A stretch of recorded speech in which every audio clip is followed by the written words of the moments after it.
We've got some breaking news, which is bad news for Donald Trump. New York Attorney General Letitia James has rejected a request by Trump to drop the civil fraud case against him. As you will recall, Donald Trump was sued by the state of New York for massive fraud committed by the Trump Organization and by Donald Trump personally. He lost that case and was ordered to pay a judgment of $486 million. I told you the fraud was massive. Trump has since appealed the judgment, which is currently being considered by a New York appellate court. Trump had asked Attorney General James to drop the case completely, citing the fact that he will soon be president once again, because most Americans are economic illiterates and believe that the President of the United States set the price of groceries. Of course, they're mad at Joe Biden for their grocery prices, so they elected Donald Trump. Trump insists that having a civil appeal pending against him will unconstitutionally interfere with the performance of his presidential duties. This, of course, is utter nonsense. So Letitia James was right to reject his request. And a big congratulations to the American people. You just elected a man who owes nearly $500 million for years of defrauding people. The citizens of most other countries would be too ashamed to do such a thing. But not Americans. Good job. Guys, let me tell you, this second Trump term is going to be an absolute shit show. I know a lot of you are worried about what Donald Trump might do, and you should be.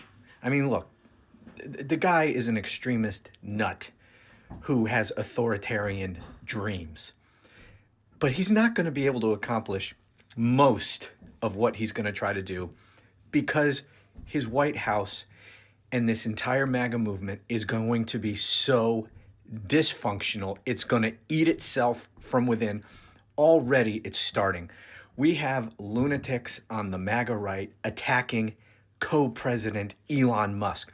They have finally realized that Elon Musk doesn't give a damn about MAGA, doesn't give a damn about Trump. He's in it for himself. He bought Donald Trump to pad his own pockets. Okay, this is all about Elon Musk buying a presidency to enrich himself. We all knew that. And MAGA is just now starting to realize that. You know, they're all anti-immigrant. They want no immigration to this country, period. Elon Musk, he bought Donald Trump because he wants H-1B visas. He wants to import as much cheap, high-skilled labor as possible. He doesn't want to hire Americans because he has to pay them too much. So he wants to bring in high-skilled immigrants to work for him.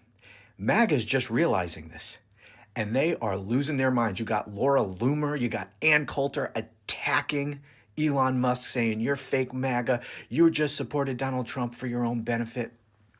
And at what point are these people going to realize that Donald Trump allowed himself to be bought, that Donald Trump is in it for the same reason Elon Musk is in it?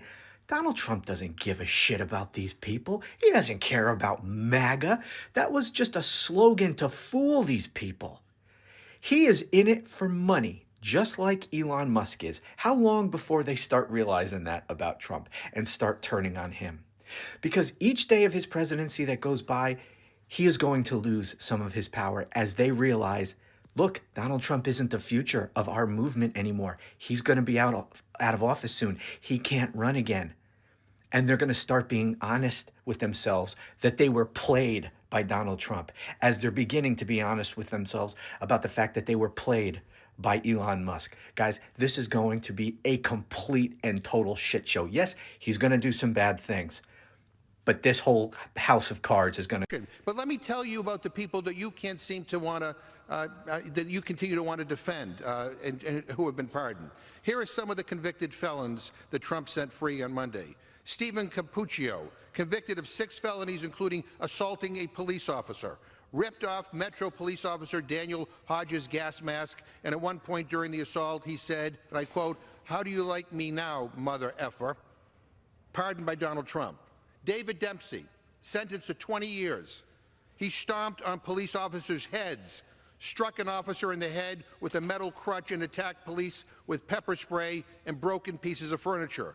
He also attacked a fellow rioter who was trying to disarm him, and he has a demonstrated history of political violence, pardoned by Donald Trump. Enrique Tarrio, sentenced to 22 years, former national leader of the Proud Boys, a domestic terrorist far-right militia. He was found guilty of seditious conspiracy, helped plan the January 6th attack, and made sure it was violent, pardoned by Donald Trump. Guy Reffitt, sentenced to 7 years and 3 months. He brought a gun, zip ties, body armor, and a helmet to the Capitol, presumably to try to take hostages in an attempt to keep Trump in office after he lost, pardoned by Donald Trump. Daniel Joseph D.J. Rodriguez, sentenced to over 12 years. He repeatedly tased Officer Mike Fanone, shocking him in the neck multiple times and causing him to lose consciousness and have a heart attack. He was pardoned by Donald Trump. Patrick McCaughey III, sentenced to 90 months. He assaulted police, beat their faces and bodies with riot shields and batons that he stole for them, pardoned by Donald Trump. Peter Francis Stager, sentenced to 4 years and 4 months. He pled guilty to assaulting an officer with a deadly weapon, on video declaring every single one of those Capitol law enforcement officers, death is the remedy. Those are his words. That is the only remedy they get. Pardoned by Donald Trump. Julian Cater, sentenced to 6 years, attacked Officer Brian Sicknick with pepper spray. Officer Sicknick died the next day after suffering 2 strokes. Edward Jake Lang was on trial for 11 charges, including swinging a baseball bat at officers. In addition to his January 6 charges, he began organizing a nationwide network of armed militias in all 50 states, pardoned by Donald Trump. Mr. Speaker, criminals pardoned were not tourists. They were not peaceful. They were violent criminals. And here's just one example. Daniel Ball's case was dismissed today, and he was released from jail. Why was he in jail? He was being held in pretrial detention because of what a judge described as, quote, some of the most violent and serious offenses of any of the charges being brought against participants in the January 6th events, end quote.